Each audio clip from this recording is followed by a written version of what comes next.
தரிசிக்க முடியாது. ஆனால் அந்த ஒவ்வொரு மனிதர்களுக்குரிய தேவ தூதர்கள் என்ன பண்றாங்க? பிதாவின் சமூகத்தில் போய் பிதாவே தரிசிக்கிறாங்க. அப்போ ஒருவேளை நீங்க மிகவும் பணக்காரர்களாக இருக்கலாம். உங்கள் வீட்டில் வேலை செய்யும் ஏழ்மை நிலைமையில் உள்ளவர்களை நீங்க எப்படி ட்ரீட் பண்ணணுமா? மிகவும் அன்புடனும், ரெஸ்பெக்ட்ஃபுல்லாகவும், மரியாதையாகவும் நம்ம ட்ரீட் பண்றதுக்கு எச்சரிக்கை உள்ளவர்களாக இருக்கணுமா? நம்ம அத பார்த்து, பார்த்து செய்யணும் பாருங்களேன். இவங்க தானே, இவ தானே அப்படின்னு சொல்லி நம்ம லேசாக எண்ணி நம்ம என்ன செய்யக்கூடாது? அவங்கள ரெஸ்பெக்ட்ஃபுல் இல்லாம அவங்கள நடத்திடக்கூடாது. அற்பமா எண்ணி விடக்கூடாது. அவர்கள் முன்பதாகவும் நம்ம அவங்களுக்கு என்ன செய்யணும்? அன்பு, மரியாதையும் அவங்களுக்கு கொடுக்க வேண்டும். அவர்கள் இல்லாத நிலைமையில கூட நம்ம மனதில் கூட நம்ம என்ன செய்யக்கூடாது? அவங்கள அற்பமா எண்ணக்கூடாது. யாரையுமே அற்பமா எண்ணக்கூடாது. பிரியமானவர்களே, தேவனுக்கு பிடித்தது என்ன தெரியுமா? நம்மளிடத்தில் காணப்படுகிற தாழ்மைதான். இந்த தாழ்மை உள்ளவர்களுக்கு அவர் என்ன தருவாராம்? கிருபையை அதிகம் அதிகமாக தந்து கொண்டே இருப்பாராம். பெருமை உள்ளவர்களுக்கோ தேவன் என்ன செய்வாராம்? எதிர்த்து வருவாராம். பிரியமானவர்களே, நமக்கு நம்முடைய தேவன் நம்ம எதிர்த்து வர வேண்டாம். நம்மை நாமே இன்றைக்கு என்ன செய்யணும்? ஒப்பு கொடுக்க அழைக்கப்படுகிறோம்.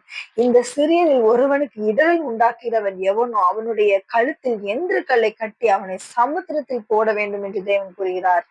பிரியமானவர்களே, நம்ம இடத்துல வேலை செய்கிறவர்களாக இருக்கலாம், இல்லை என்றால் நமக்கு தெரிந்தவர்கள், நம்மை விட குறைவான நிலைமையில் இருக்கிற ஏழ்மை நிலையில இருக்கிறவங்க இருக்கலாம். அவங்கள நம்ம அற்பமாய் ட்ரீட் பண்ணி அவங்க மனதை காயப்படுத்தும்படியான வார்த்தைகளை நாம் சொல்லியிருந்தோம் என்று சொன்னால், அவர்கள் அந்த வார்த்தை நிமித்தம் மிகவும் என்ன செய்வாங்க? இடறல் அடைவாங்க. அந்த வார்த்தை நிமித்தம் அவங்களுக்கு மிகவும் ஒரு துக்கம் அவங்களை தாக்குகிறது பாருங்களேன்.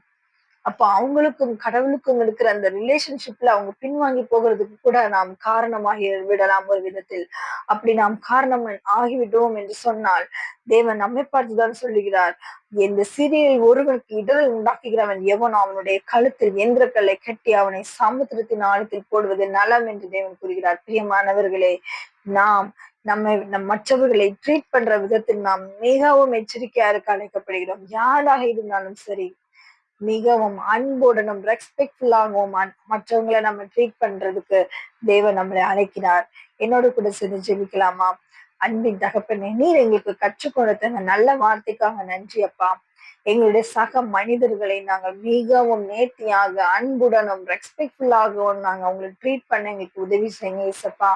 யாரையும் எங்கள் மனதில கூட நாங்க அற்பமா எண்ணாதபடிக்கு, மற்றவர்கள் புண்படும்படியான வார்த்தைகளை நாங்கள் உபயோகப்படுத்தாதபடிக்கு இருக்க எங்களுக்கு உதவி செய்யுங்க அப்பா. நாங்க அப்படி யாரையாவது அநியாயமாக காயப்படுத்தி இருந்தோம் என்று சொன்னால் தேவரீர் எங்களை தயவாய் மன்னிப்பீராங்கப்பா.